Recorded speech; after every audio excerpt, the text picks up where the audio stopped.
only who are either unable to drive or can't access other forms of transport. It's open to whānau bubbles of all sizes, as shuttles as well as taxis are also available. A great initiative. Back to you, Prime Minister.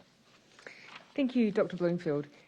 As you can see, there has been some volatility in cases in recent days. At this stage, though, we continue to have broad control of the COVID outbreak in Auckland, and control is key.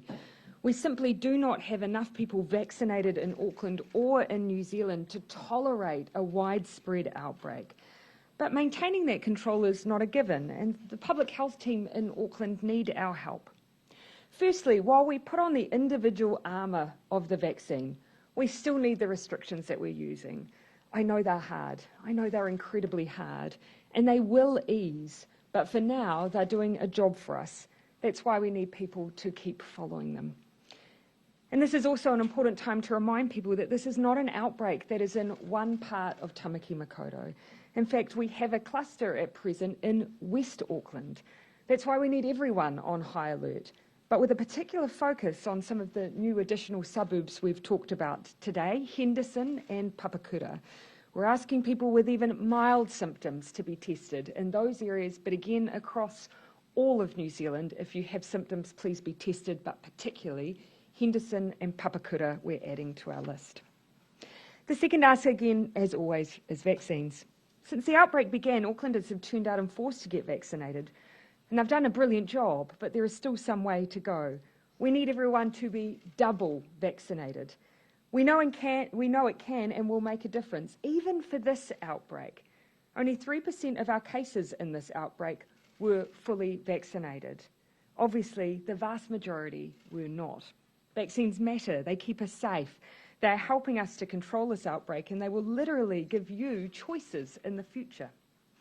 83% of eligible Aucklanders have turned out to get their first dose, and across the rest of the country, 80% of those who are over the age of 12 have either had their first dose or are booked for their first dose, which is fantastic. But we have seen that achieving 90% is possible. Groups within New Zealand are already showing us this. Nationally, 92% of our over 65s have had their first COVID vaccine, and nearly 90% have either had or are booked in to have their second. It is possible to hit 90, and we need everyone to put that effort in. That's why it's great to see regions across New Zealand are entering into a bit of competitive spirit, with Canterbury businesses launching a 90% We're Worth It campaign, and the top of the south attributing their high vaccination rates to freezing work visits and stadium clinics. Local chambers, councils and businesses are showing incredible leadership to drive up our vaccination numbers. They know, as I know, that we can be world leading in getting our population vaccinated. And while vaccinations are being available at more than 1,400 different places to date, sometimes it is a matter of getting there that gets in the way. That's why I do want to, again, reiterate the new service that Dr Bloomfield has just mentioned, a free taxi and shuttle service to get people to community vaccination centres. As Dr Bloomfield said, it's available from tomorrow for families of all sizes who can't drive or don't have transport to be vaccinated. If you are someone who needs this service, you can contact 0800 28 29 26. That's 0800 28 29 26. That's the vaccine helpline. Also today is the second day of a drive-through vaccination centre for Te Walu, Kiribati and Tokelau communities in Te Atatu at 40 Kiri Avenue, and it's running until 4:30 p.m. today. On Friday and Saturday there is a pop-up drive-through at Henderson High School and another for the Samoan community at the Vodafone Event Centre. There is also a testing and vaccination 2-day session beginning at Bunnings and Maintatien in Manukau today. So if you're popping down for some click and collect, you can also be both tested and vaccinated at the same place. If it's time that is stopping you from getting a vaccine, please can I ask again employers to give your employees the gift of time and encourage them to get their jab. You know as I do that people are always our greatest asset, and is there any greater way to show your employees that you care than by keeping them well? Please do it today. It is, of course, our ticket to greater freedom and greater control. Before I hand over to questions, I want to acknowledge the significant policy announcement that was made today on the pathway to residency. We've talked a lot about the team of 5 million. Some of that team have been here for the entire time of COVID, but on visas that haven't given them certainty for the long term. Some may have been here more recently, but have skills that are scarce and that we need to hold on to. So for those who are settled, skilled and scarce, we are offering a pathway to residency that acknowledges the one-off situation we are in with this pandemic. This represents the most significant announcement in immigration policy in recent memory. It is one that we've been working hard on behind the scenes for many months, but one we are also very proud of. I know this will be a welcome move for communities, for employers, and for the team of 5 million as a whole. Minister Chris Farfoy will answer questions on this announcement at the conclusion of this stand-up, so roughly 1:30. We're now happy to take your questions. Kind of vaccine question. Sorry, a triple sure. triple-pronged vaccine question. Will those cabbies have to be vaccinated? Will you vaccinate if you're going around those 40 transitional housing places where you also encourage vaccination there as well as testing? And of the total case numbers, are you also encouraging those people, given their majority unvaccinated, are you encouraging them to get vaccinated and provide? Yep, I can pick up the last two. On the arrangements around the taxi service, I don't have that detail, so I'll leave that one to Dr. Bloomfield. On the transitional housing, the initial focus of the team is to go through and immediately test, and they want to do that really quickly and efficiently. So that's the initial focus. They are already making plans to then return with a vaccine program for those who have not already been vaccinated. So that is part of the planning. More broadly, we're taking that approach generally with communities that we're having contact with because they're being identified as COVID cases or COVID contacts. So conversations are happening almost immediately about the future, if they are a positive case, around making sure when the time is right to vaccinate family and friends as well. And I'm told that many of those conversations are incredibly positive because people fully understand the impact of COVID. Thanks, Prime Minister.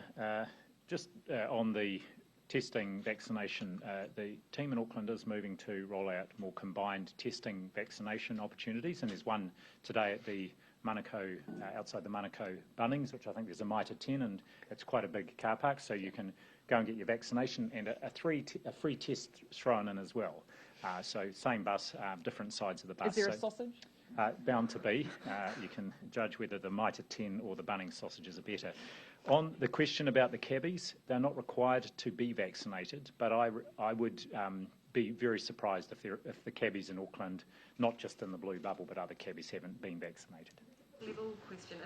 If Auckland does move to level 2 on Monday, would you consider keeping the boundary in place so people can't leave the city, but they can have a bit more freedom within? What I would like to signal now is the high likelihood of that boundary remaining. And I think I owe that level of certainty to Aucklanders. With the outbreak as it stands, yes, we are giving full consideration to easing. But there's a number of ways that we can consider that. And those are all the conversations that we are having now based on the data and information that we have. But what is not in consideration presently is the idea of removing that regional boundary at this time. And so I'm very happy to give that clarity. I know that will be hard to hear, but it is not one of the things we're currently considering. How big a taxi fleet are you offering, and is this a government-funded initiative? To Dr. Bloomfield. I'll have to come back to you. I'm not sure how big the blue bubble taxi fleet is in Auckland, but I think it's one of the largest. And as for the funding, we'll come back to you on that. Well, yeah, obviously we're funding it as part of our vaccination program because it's a free service. And you're intending it to run for quite a while? Oh, I haven't got the length of time that we're running it for, but we do know that we're doing this at the same time that we're going into people's homes where they have accessibility issues. So that's where for our disabled community, we already have a program that allows us to safely vaccinate in home. That's, as you can imagine, a reasonably confined number of people. But we know that there are those who just have transport issues. So this is about that middle group. It's not necessarily that they have a disability that prohibits them, but they have a transport issue that prohibits them. Are you able to give us a bit of a broader picture about... Yeah, sorry, Derek, I need you. Are either of you able to give us a bit of a broader picture about where we are with the outbreak at the moment? Are we still looking at, I think you said before, Dr. Bloomfield, 3 active subclusters? And are we now looking at 8 or 9 suburbs of concern with the addition of Henderson and Papakura? We've also been asked about potential cases in the North Shore, in Takapuna and Albany in the past week and a half, and whether there are concerns about those cases, maybe they're linked and they're not a concern. Okay, I think that's 3 questions. That's about all I can deal with at once. The middle one was the easiest one. There are 7 suburbs of interest now, so Otara comes off the list, Henderson and Papakura added. On the question of the outbreak and how it's evolving, I asked this of the team this morning. So I think 2 days ago I described 4 clusters of interest that were active. There are now 2 new sub-clusters, one of which they're calling the Southeast Auckland cluster, household cluster. There are 5 households in that one. And then there's one that they've just identified and talked about today, the team, which is West Auckland cluster.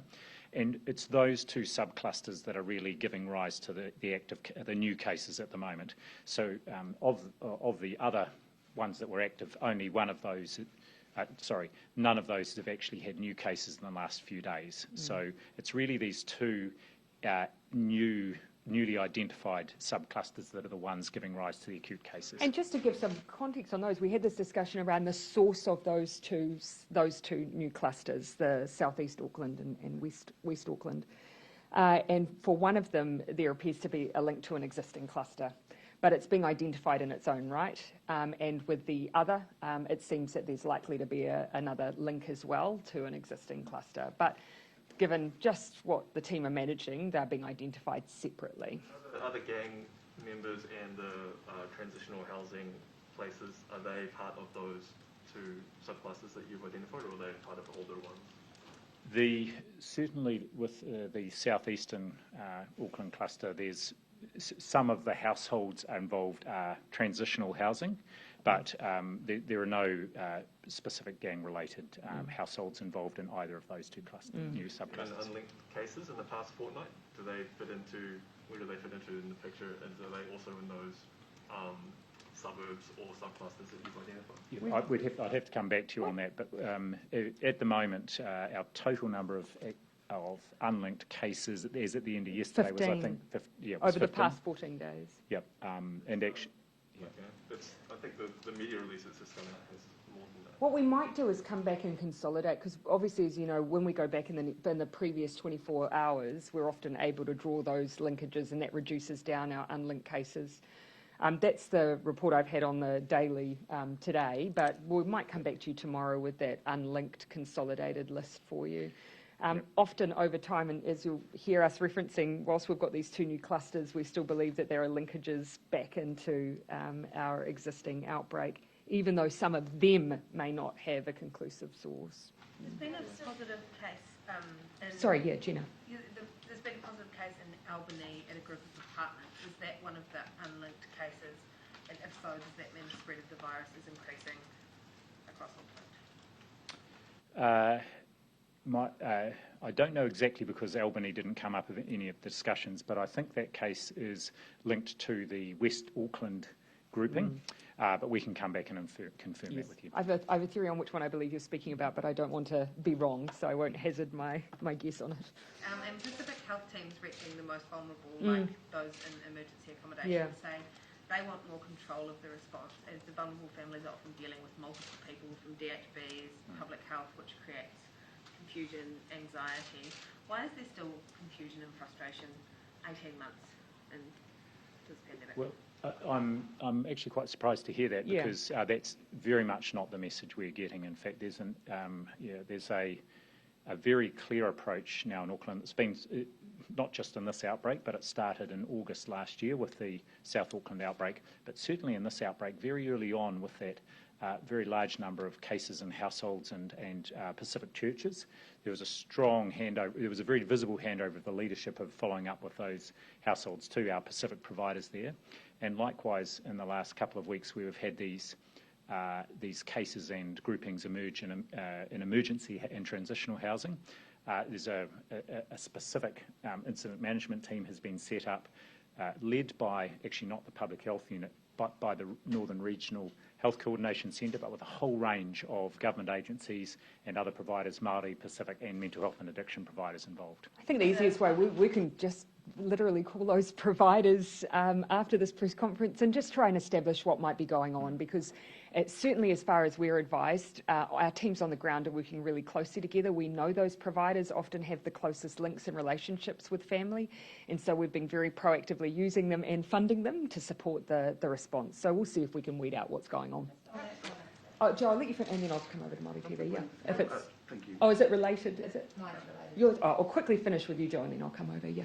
Just on the emergency and transitional housing. Yeah.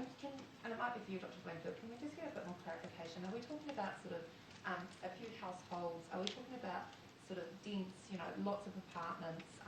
Like how many sort of places and how big is the spread potentially? Because I think yesterday, in response to a question I asked, you said 40 figure that were they were going to come and identify testing and follow-up vaccination, but I wasn't sure whether you were referring to sort of 40 houses, facilities, people. Can you just give a bit of clarification here? Yes, so there are two parts to that. First of all, the sort of transitional emergency housing places that are involved is a mix of some sort of hostels, motels and actual houses. Because of the nature of the accommodation arrangements, people are often moving between, and so hence the links. The 40 figure was of the 73 emergency housing sort of locations or places in Auckland. The team had identified 40 that they thought were medium to high risk, mostly because of where they were geographically located, not places that have got cases already, and the plan is to focus going out to all those as part of surveillance testing and any case finding, just because there is movement often between different emergency transitional housing places. Right, so that 40, like one could be an entire motel you're talking about? That's Yes. right. So, yeah. What are the numbers of people we're talking here? I'll have to come back to you. Yeah. But, I mean, potentially hundreds. I couldn't tell you. Well, I have no idea. I mean, it could if there are 40, it could potentially be hundreds, but we can come back to you on that. But again, that's because we've identified a risk for surveillance as opposed to this being part of specific contact tracing. Yeah.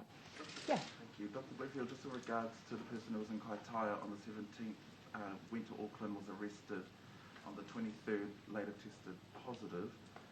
Can you confirm that the person wasn't infectious while they were in Kaitaia, and whether or not wastewater testing has been done in Auckland? Do we know the results of that? I can categorically confirm that they were not infectious when in Kaitaia, and there's been a pretty forensic look at that just to make sure we're 100% confident around that.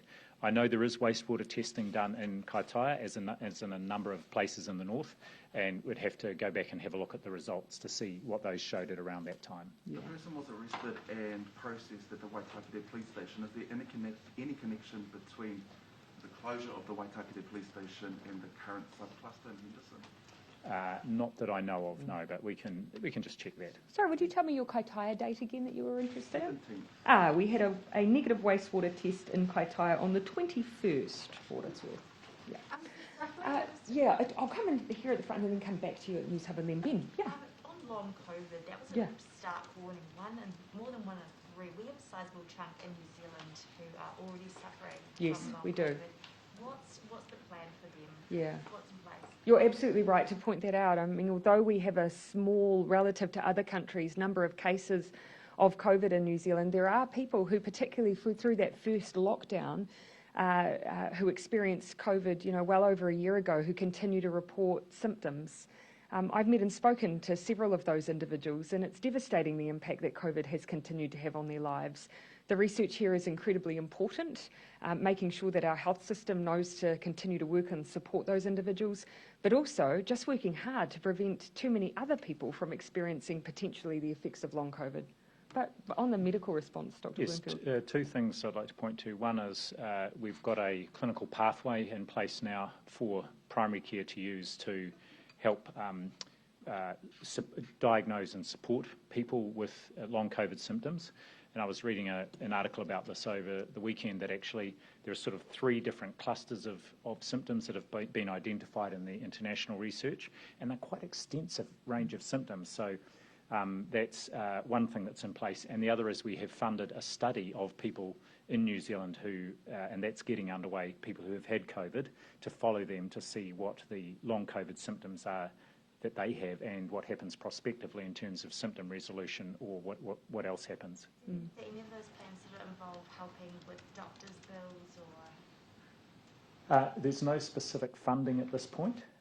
Those people would be eligible for publicly funded services, including for many in terms of accessing general practice, the usual subsidies that are there that the government provides for people to access general practice. Yes, I did say on average, there's about 4,000 first doses in Auckland at the moment, give or take, usually hovering under.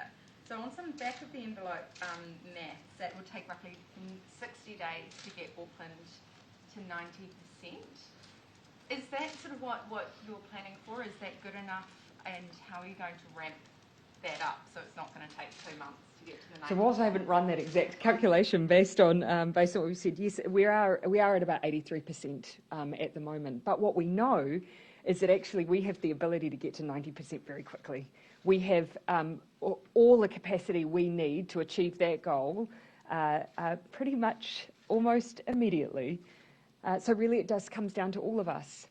You know, the one thing we know, because we keep asking questions and trying to undertake a bit of research, one of the things we know that for those who may not yet have had their first dose, they really want to talk to someone who is a bit reluctant as well.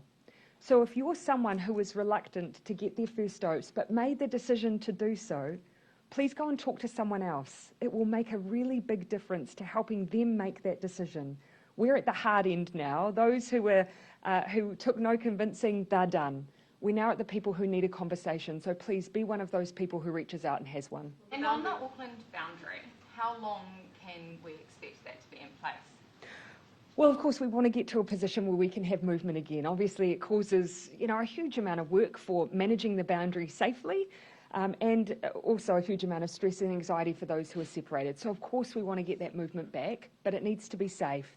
At the moment, we do have control of the outbreak in Auckland, but we still have an outbreak. So we'll continue to assess the role of the regional boundary as we go, but at the moment, it is not one of the things I expect to be lifted on Monday. Could it be until Auckland gets to the 90% vaccination threshold? That's not something that we've made any direct connection to.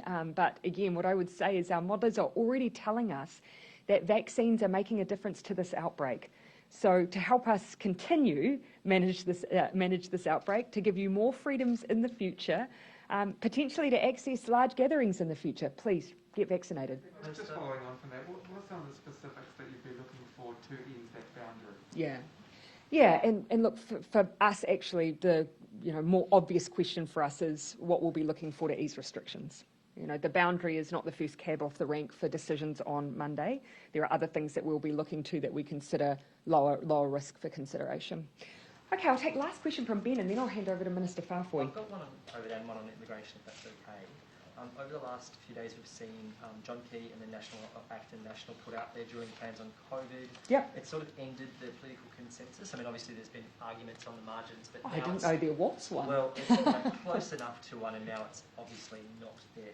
So I guess the question is, how big a problem is that for your government? Do you think it could impact either vaccination rates or compliance rates or anything else? No, I mean, I think at its core, actually, the bones of what individuals are arguing for are still there. Everyone wants high vaccination rates. Everyone wants to have as few restrictions as possible. And everyone wants to eventually move away from restrictions at the border. All that we're having a debate about is how you phase those things safely. And my view is that phasing is key here. Very few countries around the world have pulled away their border restrictions first. For me, that is not a safe way to manage COVID. We need to make sure we get our domestic settings right so that we can have as few restrictions for people domestically as possible before we start making those alterations at the border, and that requires good, decent vaccines. Broad brushstrokes about immigration before the immigration minister. Yeah. I guess there's been a lot of heartache around the delay. Can you just actually explain why it takes so long to get those sort of policy wheels churning, why it's taken so long to get this delay, and whether you'll give a pledge of sorts to hasten the application so that it's not years in the making? Well, actually, the reason we took time to do this work was so that when we announced it, we knew that we'd designed it in such a way that we could move a large number of people through residency applications quickly. And the other reason it has taken some time for us to develop and consider is because you will be hard-pressed to find a decision in immigration policy in recent history as significant as this one. This is a large number of people who are already here in New Zealand making a huge contribution. We want to give them the ability to stay and continue to contribute.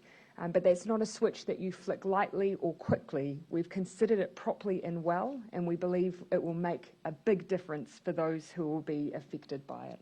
Thanks, everyone.